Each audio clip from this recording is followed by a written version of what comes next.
Hello guys, for today's video ay ikukwento ko sa inyo ang buhay ni Odette.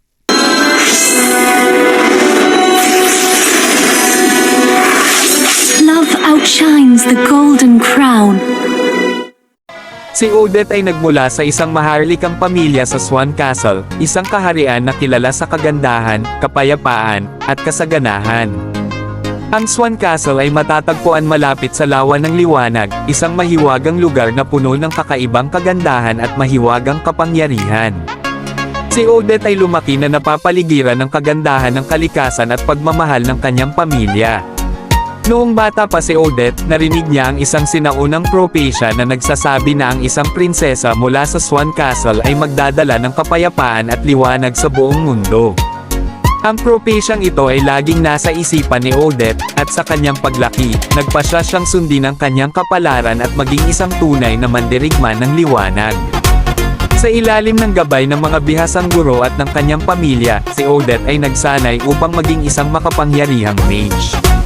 Natutunan niya ang paggamit ng mahiwagang kapangyarihan ng Lawa ng Liwanag, at sa tulong ng kanyang mahiwagang tungkod, na kaya niyang magpakawala ng malalakas na spells na kayang magdulot ng malaking pinsala sa mga kalaban. Ang kanyang pangunahing kakayahan ay ang pagmanipula ng enerhiya ng lawa upang magbigay ng kagalingan at proteksyon sa kanyang mga kaibigan at kapwa mandirigma. Sa kanyang paglalakbay upang sundan ang kanyang kapalaran, nakilala ni Odette si Lancelot, isang magiting na kabalyero na kilala sa kanyang husay sa espada. Ang kanilang pagkikita ay nagdulot ng isang hindi inaasahang pag-iibigan.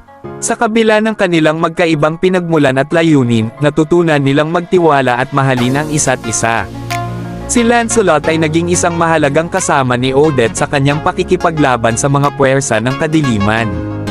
Dahil sa lumalalang banta ng kadiliman sa Land of Dawn, napilitan si Odette na gamitin ang lahat ng kanyang kapangyarihan upang protektahan ang kanyang kaharian at ang buong mundo. Kasama si Lancelot at iba pang mga bayani, nilabanan nila ang mga masasamang nilalang at mga halimaw na nagtatangkang sirain ang kanilang kapayapaan. Sa bawat labanan, ipinakita ni Odette ang kanyang tapang, dedikasyon, at pagmamahal sa kanyang mga kaibigan at kapwa mandirigma. Sa Mobile Legends, si Odette ay isang mage na kilala sa kanyang malalakas na AoE damage spells.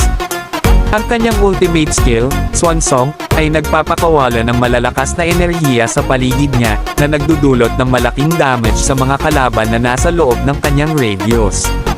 Ang kanyang mga kakayahan ay nagbibigay daan sa kanya na maging isang epektibong damage dealer at support sa kanyang koponan, na kayang magbigay ng malaking kontribusyon sa bawat laban. Ang kwento ni Odette ay isang inspirasyon ng tapang, dedikasyon, at pagmamahal. Mula sa pagiging isang prinsesa na may propesya, siya ay naging isang makapangyarihang mandirigma ng liwanag na handang ipaglaban ang kapayapaan at katarungan.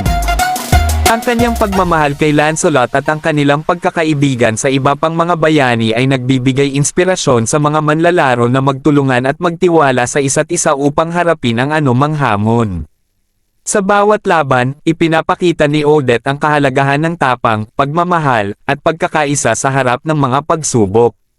Bago tayo magtapos, alam nyo ba na pwede rin kayong manalo ng cash prizes sa pa-event ngayon ni Moonton? Click nyo lang yung link dyan sa baba para makasali na rin kayo at manalo ng mga prizes.